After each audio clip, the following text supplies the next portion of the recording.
তরকারি কান্না খাইতে মনে চায়, সবারই খাইতে মনে চায়। বিসমিল্লাহ। খুব খাও। সালামু আলাইকুম। এই যে 3 টুকরা রুই মাছ দি ফুলকপি দিয়ে ফাঁকামো, দেখতে থাকুন। দেখছেন এখানে তেল ডাল দিয়েছি, তেল গরম হয়ে গেছে। অনিনের লাগে পেঁয়াজ আছে, কাটে রেখেছি। এই যে পেঁয়াজ গুলো দিয়ে দিবি তেলের সাথে। পেঁয়াজ দিবি, এর ফুলকপি রান্না করুন, ফুলকপি আর রুই মাছ দি সবজি খামো। সবজি আমরা দেশে খাইছি না, না দাম দিচ্ছে, আমরা এই দেশে খাইতেছি। এই দেখছেন নি, এই যে ফুলকপি বীজে রাখছি কুটি কাটি।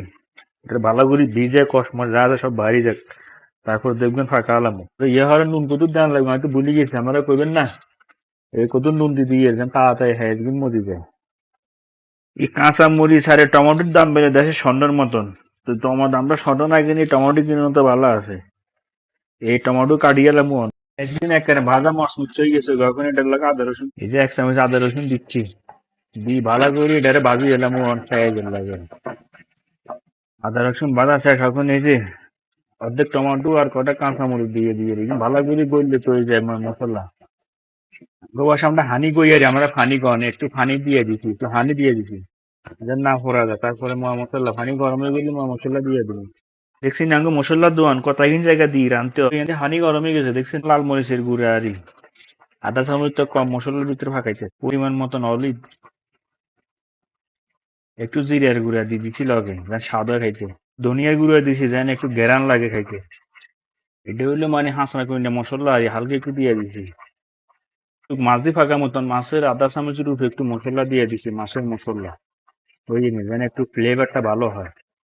এইভাবে মশলা গুলো ভালো করে কষা আলাবেন, কষায় তারপরে ফুলকপিটা দিয়ে দেবো। তো মশলা কষানি হতে থাকুক, ভালো থাকবেন সবাই। মশলা ভালো করে কষানো গেছে, তরকারি খাওয়ানোর মেইন উদ্দেশ্য হইলো আপনি মশলাটা যত ভালো করে কষাবেন এত তরকারি খাইতে খুব ভালো লাগবে।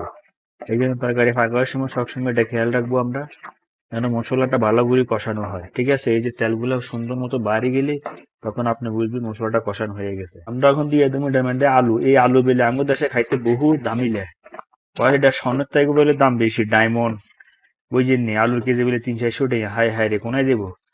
দাম বাড়তে অনেক গিরবো আপনারা যদি স্বাদ বাস না করেন। আলুটা দিয়ে দিলাম, আলুটা হালকা একটু মশলার সাথে কষুক, তারপরে ফুলকপিটা দিয়ে দিন।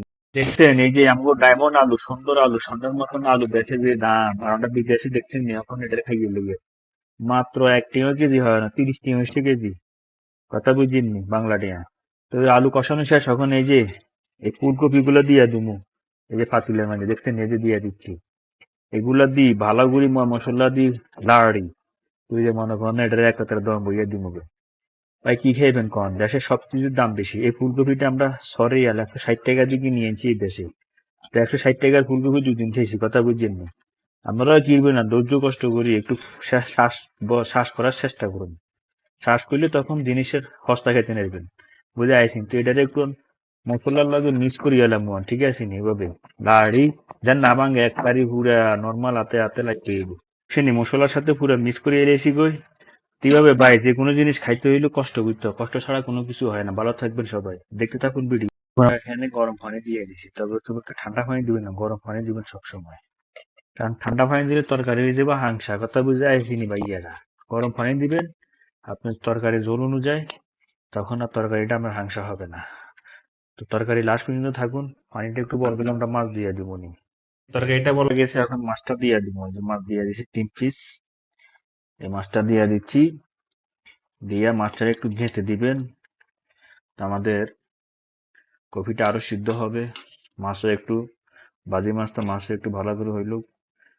তো পর্যন্ত সবাই পাশে থাকবেন, শেষ ফিনিশ পর্যন্ত ভিডিওটা দেখার চেষ্টা করবেন।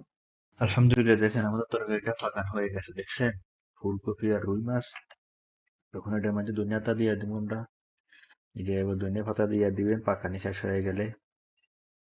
তো তরকারিটা কিরকম হয়েছে সবাই একটু কমেন্টে জানাবেন, আর সবাই একটু ভিডিওটা দেখার চেষ্টা করবেন।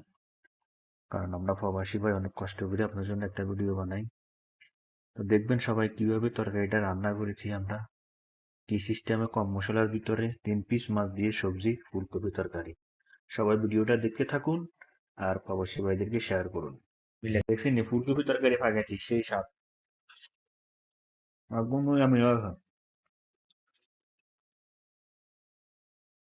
এই ফুলকপি তরকারিটা কিরকম পাকানো হয়েছে সবাই ভিডিওটা দেখবেন, দেখি কমেন্টে জানাবেন। ফুল ভিডিও দেখার সম্ভব হবে। আমরা প্রবাসী তরকারি পাকাইছি, দেখেননি?